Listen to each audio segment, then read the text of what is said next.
Welcome to beautiful Bol, Brač Island, Croatia. We're here for the first stop of the PWA World Tour this year. My name is Maciek Rutkowski and I'm here to bring you all the ramblings from behind the scenes.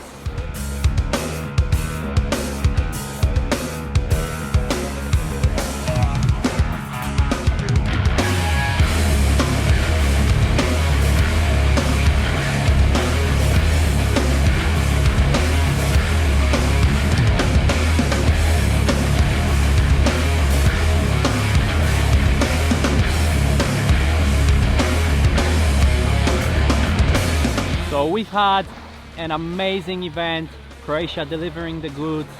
The gods of wind were with us for 5 days. We had pretty much non-stop racing, 12 full slalom eliminations for the men. We did 8 of them on fins, 4 of them on foils.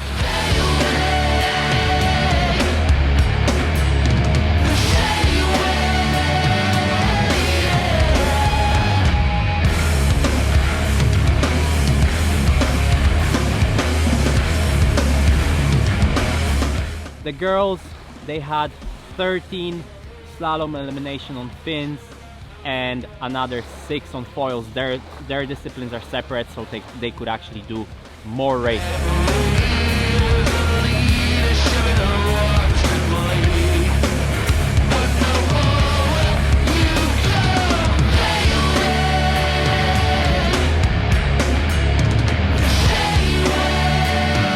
So in the women, I think no surprise, the Brit Jenna Gibson absolutely dominated the slalom.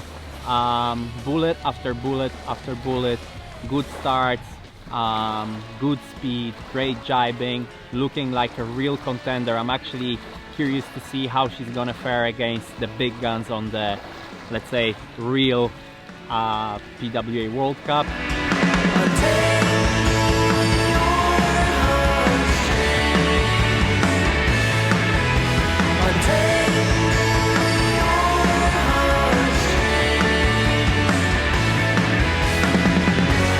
Then in the foil, there was a big battle of the Brits. Jenna was fighting against Elise Reed. I think it came down to the wire. We could still race today, but for now it's looking like Jenna got that one as well.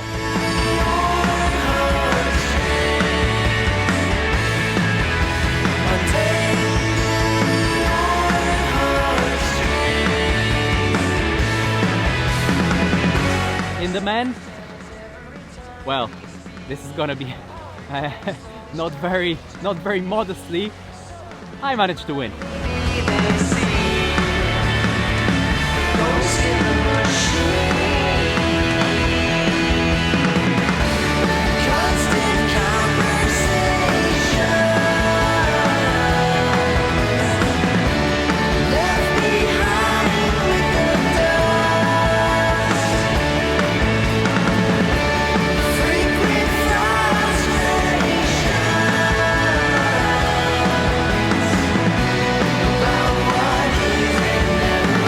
I managed to win the first kind of international event of the year. Of course, not the full World Cup, not the full crew, but we still had a super strong battle with Enrico Marotti and Bruno Martini, probably 2 of the top 10 fastest guys in the world right now, so definitely not an easy task. Basile Jacquin in 4th, raced really well. Towards the end of the week, at the beginning, made some mistakes, dropped his sail in the jibe, some rust there. We haven't raced for what, like 8 months now?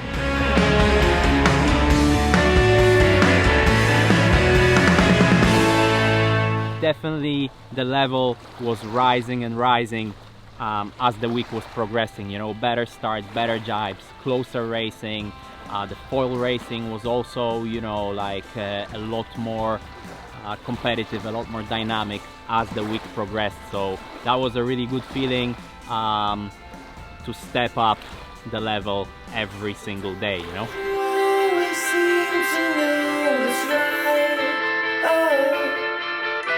Sometimes you never put up a fight.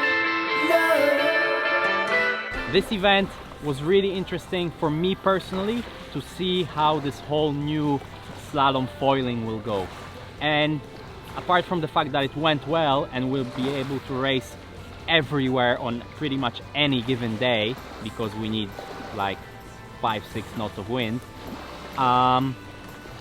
it also showed, you know, which gear is gonna go and in which range and how the course will be and all these kind of little details that I personally came to see and to get my head around before we do the proper World Cup in France at the end of the year, hopefully.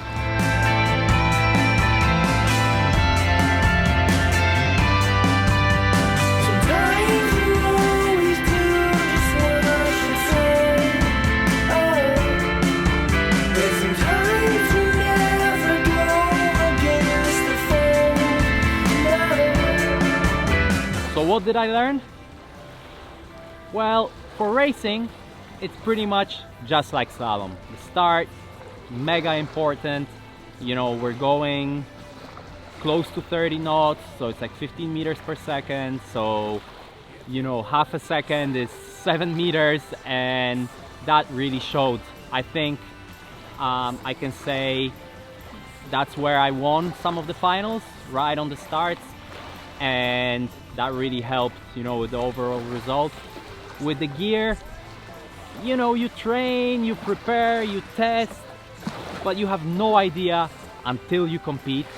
And what's actually really interesting is that in the 5-6 fastest foilers, there was like 5 different foils. Going down through the results, myself on an Exploder foil, Enrico on a Neil Pride F4, Bruno on a starboard, Basile is on a Phantom.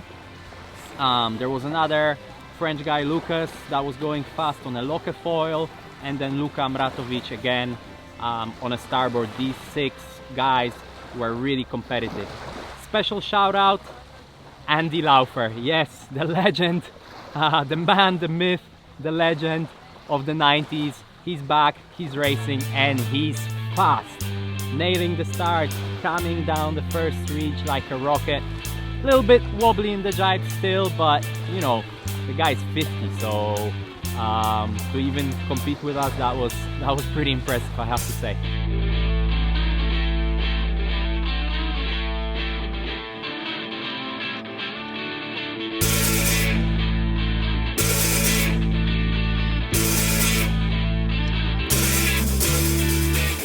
So in this event, we didn't actually mix the fins with the foils the way we're gonna do it on the World Cup. The concern was safety, that, you know, with the level being slightly lower here, it might be a concern. So actually the race director was telling us what to use, and it so happened that 2 of those foil finals were like super windy, were like 18-20 knots, and it was interesting to see, like, me and Bruno, we stayed around 9 meters, and Enrico jumped down to his 7.4. So huge differences there, will never happen in Fin Slalom. And you know, like, mixed results. Enrico won 2, I won 2. So yeah, it's still pretty open, you know. Some of those questions were answered about what gear is working and what is not. Some of it still needs some ironing out, still needs some answers. Not afraid.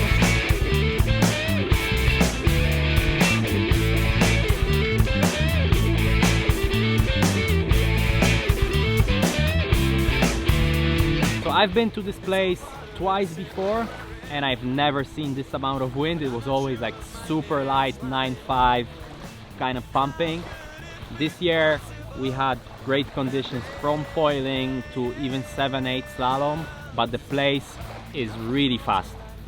Multiple guys recorded like 34, high 34s, maybe even 35 knot runs on the first reach on their GPSs. The place is fast, you know. Some places like Silt, you'd struggle to get to 30, 31. Here, 35 knots down the first reach, blasting with the boys. you know, really good feeling coming into the jibe at that speed. There are so many things that I'd rather do, but I'm not afraid. It's good to be competing again, for sure. You know, such a long break, and it's good. I feel, yeah, felt excited again, you know, felt the adrenaline, the pressure, you know, your sponsors writing you every night, how's it going, what's going on, you know, the boys watching from around the world, and all that kind of stuff that I forgot that goes into the contest, you know. So yeah, stoked and looking forward to the rest of the season.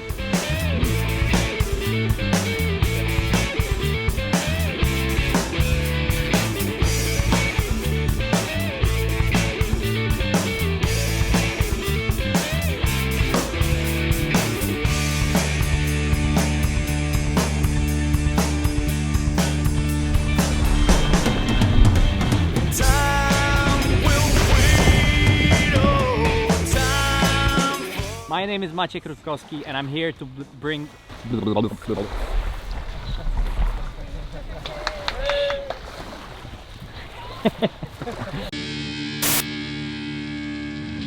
So, a superb win for Maciek Rutkowski, our new podcast presenter, and Jenna Gibson. Now, I've got to clear one thing up, because if, let's say, there was only one event this year, would Maciek and would Jenna become PWA World Champions? Well, I had to ask the question because I didn't know. But apparently, because it's a one-star event, there are no championship points. So, unfortunately for Maciek and Jenna, they cannot become world champions. So, there is still hope of the French event happening, and that could crown a PWA Slalom champion. Maui is still on the calendar, so things can happen, and it's still going to be exciting. It's going to be like a one-off event, maybe. But a few people have questioned, well, is that good enough for a world title?